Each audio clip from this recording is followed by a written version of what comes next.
mentioned, and I made a number of primary shears that created a series of voids, and I'm going to hand this out to you guys. And I was really interested in the way that different scales of shear can create, or a similar scale of shear can create different scales of voids, and I wanted to carry that forward. So with the stasis portion that we had, I created a subtle anomalous moment, that slit that you see, and it referenced the voids on either side of the model while breaking up the shear. The contrast between the solid and the void was pretty, I guess I was really interested in as I moved into the program portion of the model. And our program was a landform. And through transpositions, I was able to allow for circulation through the model for someone to come around, and through circulation, reflection, and thresholds, I investigated sort of the design of this. And the primary point of reflection is directly under the stasis point, and the idea of void and solid I wanted to carry forward as I moved into my next projects.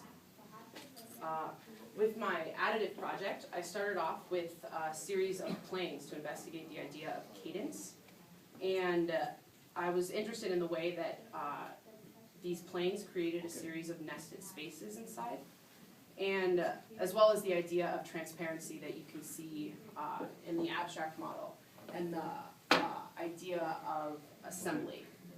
Moving into the overlap, my overlap, as you can see on this drawing, is a series of slats, and the slats broke up the cadence while creating sort of a volumetric quality that I used once I moved into the program. The program was a viewing platform, and we were given a sloped site, as Christine mentioned, and we had the idea of promenade, gathering, and view. Those were the operations that we were supposed to address, and I did so by mainly by adjusting the slats and pulling down the planes to meet the ground. The slats function as a sort of direct promenade. They also obscure the views from the person experiencing it, so that you can only experience the final view in front once you've reached the end. The slats function as a series of amphitheater-style stairs, and you're only able to experience it in one way.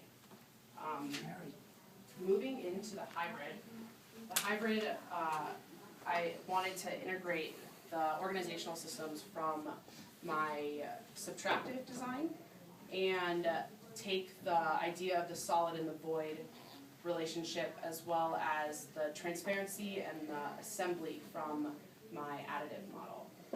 I also wanted in this for the additive to appear as though it was peeling away from the subtractive, or it was embedded into. And this became important to me as I moved into the program. We were given Memorial as a program, and I wanted to situate my abstract model into the land, so that the contrast between the heavy and the light, or the solid and the void, was apparent. So given that idea, I came up with the idea of dual qualities of democracy for my memorial, and I, through the transposition, started to investigate these ideas.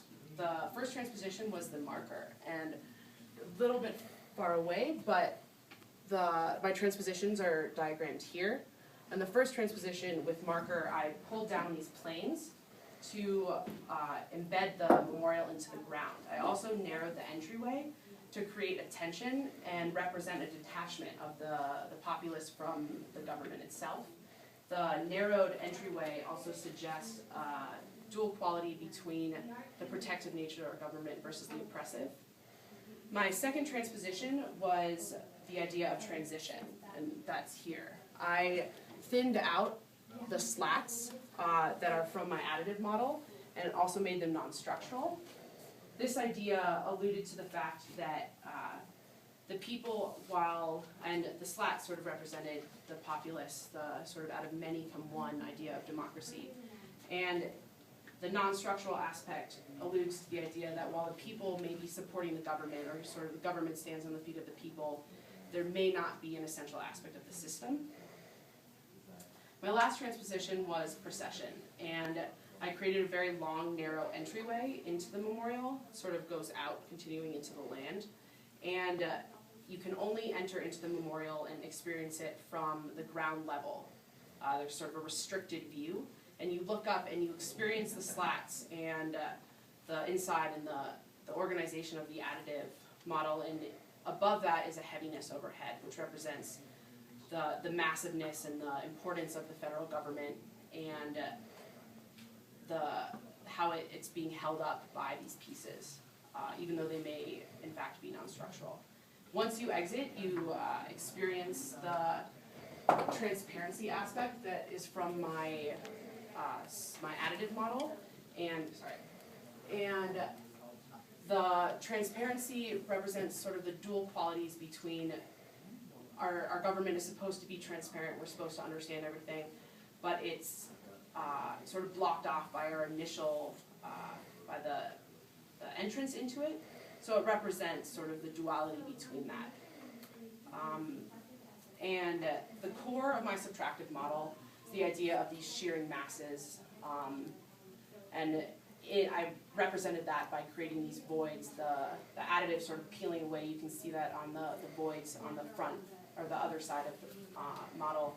And that, with the organization system of the additive model and the thin planes and the transparency, are synthesized to create a memorial to dual qualities of democracy, to represent out of many come one, an important aspect of our society.